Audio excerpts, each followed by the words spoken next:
और बीजेपी की इस रणनीति पर चर्चा करने के लिए हमारे साथ खास मेहमान जुड़ गए हैं। अजय धवले जी हैं, बीजेपी के प्रवक्ता हैं। देखिए अखिलेश जी, जैसे कि अभी आपने बताया कि गृह मंत्री अमित शाह जी अपने परिवार में एक बड़ी गम का क्षण हुआ था, उसके पश्चात भी अपने दायित्व, संगठन दायित्व के प्रति इतने समर्पित है कि तत्काल दिल्ली पहुंचते ही अपने संगठन के दायित्व निभाने के लिए पहुंचे। तो ये भारतीय जनता पार्टी का कमिटमेंट है अपने कार्यों के प्रति, अपने संगठन के प्रति और अपनी नीतियों के प्रति। रही बात भारतीय जनता पार्टी के 2024 के लोकसभा चुनाव के लेकर रणनीति की है, तो भारतीय जनता पार्टी 2014 में एक विशेष रणनीति के तहत चुनाव जीती थी। आदरणीय प्रधानमंत्री श्री नरेंद्र मोदी जी का देश को जो नेतृत्व था, उस नेतृत्व पे देश की जनता ने भरोसा किया था और पहली बार पूर्ण बहुमत की भारतीय जनता पार्टी की सरकार बनी। 2019 का लोकसभा का चुनाव देख लीजिए अखिलेश जी, एक ऐतिहासिक और अभूतपूर्व बहुमत के साथ में वही सरकार रिपीट हुई, अधिक मैंडेट के साथ। 2024 का चुनाव क्यों थोड़ा सा डिफरेंट है, क्योंकि 2024 के चुनाव में प्रधानमंत्री श्री नरेंद्र मोदी जी के नेतृत्व में भारतीय जनता पार्टी की सरकार के अनबिटन 10 साल पूरे हो चुके हैं। इन 10 वर्षों में भारतीय जनता पार्टी की सरकार ने ग्रामीण विकास से लेके सस्टेनेबल डेवलपमेंट तक के, फिर आर्थिक मोर्चे से लेके डिफेंस मैन्युफैक्चरिंग तक के, फिर देश का विश्व में परचम लहराने के लिए फॉरेन डिप्लोमेसी या अन्य क्षेत्रों, भारत ने सारे क्षेत्रों में अपना परचम लहराया है। आदरणीय प्रधानमंत्री श्री नरेंद्र मोदी जी का नेतृत्व, आज भारत इन्हीं विश्व ने अपना नेतृत्व माना है। 14 देशों ने अपने सर्वोच्च नागरिक सम्मान से आदरणीय प्रधानमंत्री श्री नरेंद्र मोदी जी को सम्मानित किया और यह पहली बार हुआ है कि जब G20 जैसा सम्मेलन की अध्यक्षता भारत को मिली थी, तो विश्व के समक्ष जो एक सर्व वसुधैव कुटुंबकम के नारे के साथ में आदरणीय प्रधानमंत्री जी ने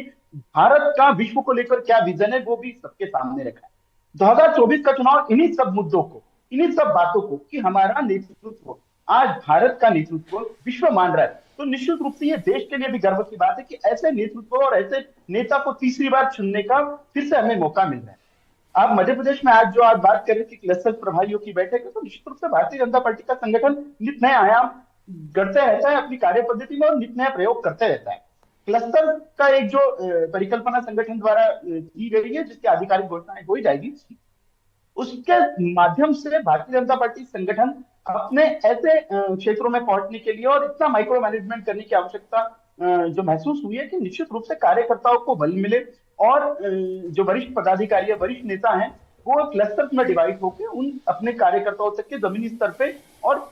माइक्रो लेवल पे संगठन की नीतियों को बढ़ाए। क्योंकि आदरणीय प्रधानमंत्री श्री नरेंद्र मोदी जी के नेतृत्व में विगत 10 वर्षों में इतने सारे काम हुए और निश्चित रूप से भारतीय जनता पार्टी के नेतृत्व का और संगठन के नेताओं का ये काम है कि उन कार्यों को देश की जनता तक के पहुंचाएं और 140 करोड़ देशवासी पुनः भारतीय जनता पार्टी को एक ऐसा अभूतपूर्व ऐतिहासिक मैंडेट दे कि जिस मैंडेट की भारतीय जनता पार्टी हकदार है। आदरणीय प्रधानमंत्री श्री नरेंद्र मोदी जी ने देश को जो गारंटियां दी थी, जो संकल्प लिए थे, विगत 10 वर्षों में उन संकल्पों की पूर्ति की है और उन्हीं संकल्पों की पूर्ति की वजह से हम पुनः 2024 के लोकसभा चुनाव में जा रहे हैं। मोदी जी की गारंटी है, भाजपा का भरोसा है और देश की जनता निश्चित रूप से आदरणीय प्रधानमंत्री श्री नरेंद्र मोदी जी को इन सब विकास कार्यों की वजह से पुनः चुन के देगी।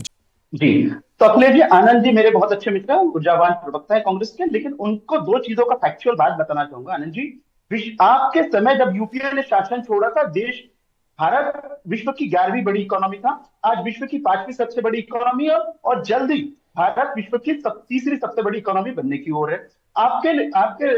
रघुराम राजन जी ने राहुल गांधी जी का भारत जोड़ो यात्रा के समय इंटरव्यू किया था और 2 सालों में भारत की इकोनॉमी कोलैप्स हो जाएगी, ऐसा उन्होंने कहा था। और निश्चित रूप से आप लोग राह भी देख रहे थे कि भारत की इकोनॉमी कोलैप्स हो जाएगी, लेकिन आज वर्ल्ड बैंक से लेके IMF तक के सब तारीफ कर रहे कि भारत की इकोनॉमी उस पैंडेमिक में भी, जो विश्व को पैंडेमिक सता गया, उस पैंडेमिक में भी आदरणीय प्रधानमंत्री श्री नरेंद्र मोदी जी के नेतृत्व में ग्रोथ। राजनीति में नेतृत्व, नीति और नियत, ये तीनों स्पष्ट करना पड़ता है और देश की जनता, प्रदेश की जनता नेतृत्व, नीति और नियत देख के आप पे विश्वास देती है, आपको जनादेश देती है। ना कांग्रेस के पास नेतृत्व है, या नेतृत्व ऐसा है जिसको बार बार लॉन्च किया जाता है, अनेकों प्रकार की यात्राएं निकाल उसको लॉन्च किया जाता है, लेकिन फिर भी वो लॉन्च फेल हो जाता है। नीतियां इनकी स्पष्ट नहीं है, किसी दिन वन रैंक वन पेंशन नीति हो जाती है, किसी दिन ओल्ड पेंशन स्कीम नीति हो जाती है, किसी दिन राफेल होता है, किसी दिन सावरकर जी होता है, या किसी दिन कोई उद्योगपति नीति हो जाती है। रही बात नियत की, तो कांग्रेस की नियत देश की जनता देख चुकी है। विगत 60 वर्षों में किस नीति, किस नियत के साथ में, एक खोट नियत जिसे कहते हैं, खोटी नियत के साथ में इन्होंने देश को शासन दिया।